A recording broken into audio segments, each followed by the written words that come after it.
Assalamualaikum warahmatullahi wabarakatuh. Alhamdulillahirabbil alamin wa bihi nasta'in wa ala umuri dunya waddin. Assalatu wassalamu ala asrofil anbiya wal mursalin, amma ba'd. Bagaimana kabarnya anak-anak di rumah? Semoga semua dalam keadaan sehat walafiat.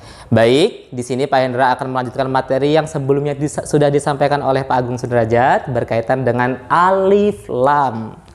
Pada pertemuan sebelumnya, anak-anak sudah memperhatikan dan menyimak bahwa Pak Agung telah menyampaikan materi alif lam komariah. Nah, sebelum Pak Hendra melanjutkan materi, coba perhatikan contoh yang ada di samping.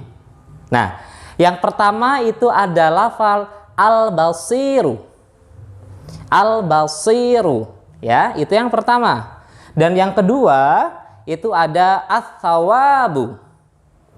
As-sawabu. Nah, sekarang coba anak-anak perhatikan dengan baik dari contoh di samping, mana sih perbedaannya? Nah, kalau kita belum bisa membedakan, bagaimana kita menentukan? Nah, jadi ini harus benar-benar paham. Dari dua contoh ini, mana hayo yang alif lam komariah? Soalnya materi hari ini akan menyambung tentang materi alif lam komariah yang sebelumnya disampaikan oleh Pak Agung. Ya, baik. Dari dua contoh di samping, alif lam komariahnya berada di nomor berapa?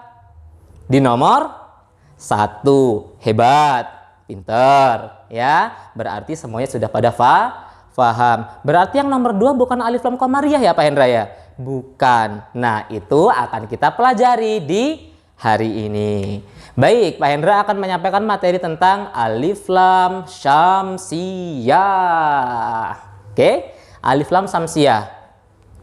Apabila ada huruf alif lam bertemu dengan salah satu dari 14 yang ada di samping, oke, ya, sudah terlihat belum? Yang pertama, po. Yang kedua, fa.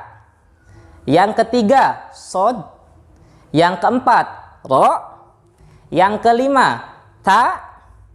Yang keenam, dot. Yang ketujuh, zal. Terus nun, dal, sin, lo, zai, shin, dan lam. Nah, apabila ada alif lam bertemu dengan huruf yang 14 ini, dia harus dibaca idgham. Hah? Idgham? Apa itu? Ting tong, ting tong, ting tong.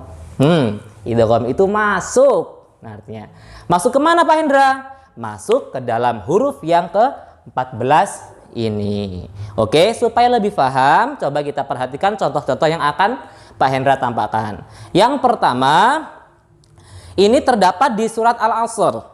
Ya, terdapat di surat Al-Asr. Wa amilus solihati. Wa amilus solihati. Nah, siapa yang sudah tahu di mana letak hukum bacaan alif lam syamsiahnya? Oke, good ya. Terletak pada lafaz as-solihati. Ciri-cirinya, yang pertama ada alifnya. Alifnya tidak berharokat ya nak ya. Yang kedua ada lamnya. Ya, ada lamnya, dan di depannya terdapat huruf shod. Nah, coba diingat-ingat kembali. Shod salah satu dari huruf 14 yang sebelumnya kita pelajari bukan? Nah, kalau sudah dicek, kita baru bisa mengetahui itu hukum bacaan alif lam syamsiyah atau bukan. Nah, di sini bacaan alif lam syamsiyahnya terdapat di kata as-solihati. Ciri-ciri fisiknya nak yang sangat nampak adalah di atas hurufnya terdapat tanda tasdid. Ya, terdapat tanda tasdid. Jadi, ketika ada alif, ada lam, dan di depannya terdapat huruf yang ada tanda tasdidnya, itu dipastikan hukum bacaan alif lam syamsiyah. Oke, kita lanjut ke contoh yang kedua. Siap? Terdapat pada kata yauma yakunun nasu. Yauma yakunun nasu. nasu. Nah, coba diidentifikasi lagi mana hukum bacaan alif lam syamsiahnya. Ingat ya ciri-cirinya. Yang pertama harus terkandung alif, ada lamnya, dan di depannya harus salah satu huruf alif lam syamsiah. Oke, kita akan mencarinya bersama-sama. Good. Terdapat di kata an-nasu. Ya, jadi di situ terdapat alifnya. Setelah ada alif di depannya ada lam tuh. Ya, lamnya nggak ada harokat sukunnya. Nah, di depannya ada huruf nun. Huruf nunnya coba perhatikan baik-baik di atasnya. Ada tasdidnya tidak? Ada tasdidnya. Jadi itu adalah ciri-ciri fisik yang bisa kita lihat untuk mengidentifikasi bahwa itu adalah bacaan alif lam syamsiyah ya. Jadi pada contoh yang kedua ini hukum bacaan alif lam syamsiyah terdapat pada kata an-nasu. Mengerti? Alhamdulillahirabbil alamin. Jadi anak-anak sekalian, sebelum kita memberi penjelasan bahwa itu adalah hukum bacaan alif lam syamsiyah, pertama kita harus tahu ciri-cirinya. Yang pertama harus ada alifnya, yang kedua ada lamnya, dan lihat huruf depannya.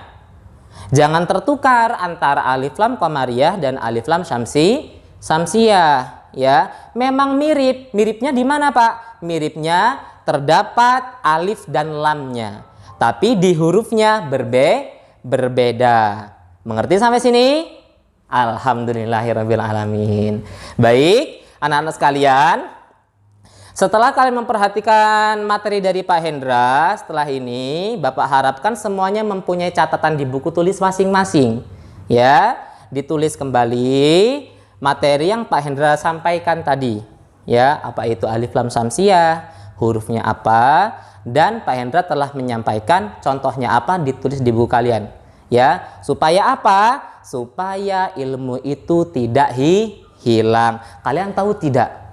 Apa sih sebenarnya yang alat untuk mengikat ilmu itu? Kalau kita mengikat kambing itu kan kita menggunakan tambang, ya enggak? Kalau kita mengikat ilmu itu tidak menggunakan tambang, nak. Tapi menggunakan apa, Pak Hendra?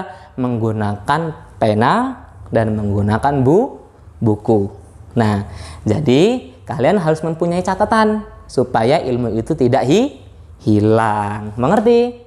Alhamdulillah. Jadi tugas untuk pekan ini pada pelajaran tahsin adalah kalian menulis kembali materi yang sudah Pak Hendra sampaikan. Mengerti ya?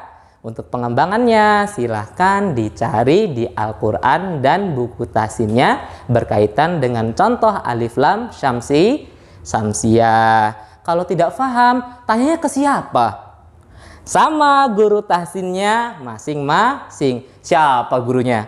Ada Pak Hendra, ada Pak Rahmat, ada Pak Doni, dan ada Pak Agung. Oke, terima kasih. Alhamdulillahirabbil alamin. Wallahu a'lam bishawab. Pak Hendra akhiri. Wassalamualaikum warahmatullahi wabarakatuh.